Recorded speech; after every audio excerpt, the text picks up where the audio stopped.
So now that the eyeshadows and brow is done, next is eyeliner. That's a pretty basic step, lots of different ways to do it. Again, I'm going to do it more classic. I'm going to use a gel cream liner. Pick it up on the brush. Try to control how much color so I don't put down too much all at once. And so I'm going to start with the lower lashes. I start the color in the very corner, all the way up connecting to the top lash here, following directly under the lashes, all the way towards the inside corner of the eye. Now, some people like putting it all the way over into the teardrop area. I like keeping it just slightly back from that area, and again, all the way up into the corner. Again, picking up the color, being careful how much I put on the brush, taking the excess off on the edge of the container. Again, starting right up at the back corner, almost to the lashes on the lid, and then bringing the color directly under the lashes, across and towards the inside corner of the eye. Now, these gel cream eyeliners tend to stay really well. Once they're in place, they're in place, so you want to be careful to make sure you get it right the first time. So you want to look in your magnifying mirror to make sure you got the color on right and it's nice and even. So I'm double checking my work, make sure both sides look the same. And then I'm going to do the upper lashes. You can use the same liner you used under the eye for the top lashes, but what I'm going to do for a little bit more dramatic effect is use a darker color. There's two ways to go about doing the liner for the upper lashes. You can just stroke following the exact lash line. What I'm going to do is do a dot method to first just get the color right in between the lashes, so I get a little depth of color right next to the exact lash line.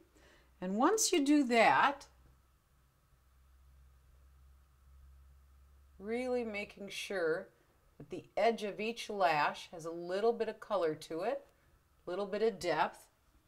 Now again, you could stop here, but I'm going to line right along the top of the lash line, connecting to that back corner where I put the lower liner all the way, and then I'm going to line all the way into the corner of the eye here. Some people stop the liner where the lashes stop.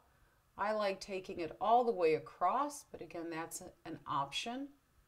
And then stroking it all the way along the eye.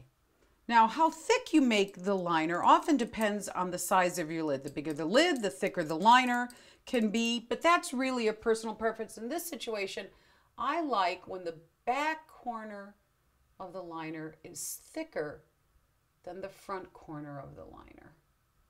But again, that's up to you. Want to make sure I have them connected back here, and then I do the other eye.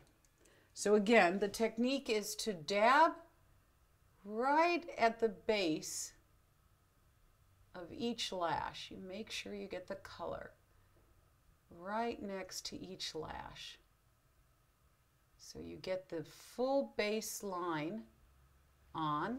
And again, you could stop here and consider it done, but what I'm going to do again is line along the top of the eye as well, following the lash line exactly, making it slightly thicker at the back corner of the eye, and then following the front corner of the eye more true, making a much thinner line. And again, how thick you make the line depends mostly on how big the eye is. The bigger the eyelid, the thicker the line can be. However, this is really a personal preference in terms of the kind of design you want to do. I'm doing more classic. So the liner towards the front part of the eye is thinner than towards the back part. Double check to make sure it looks even. And now I'm ready for mascara.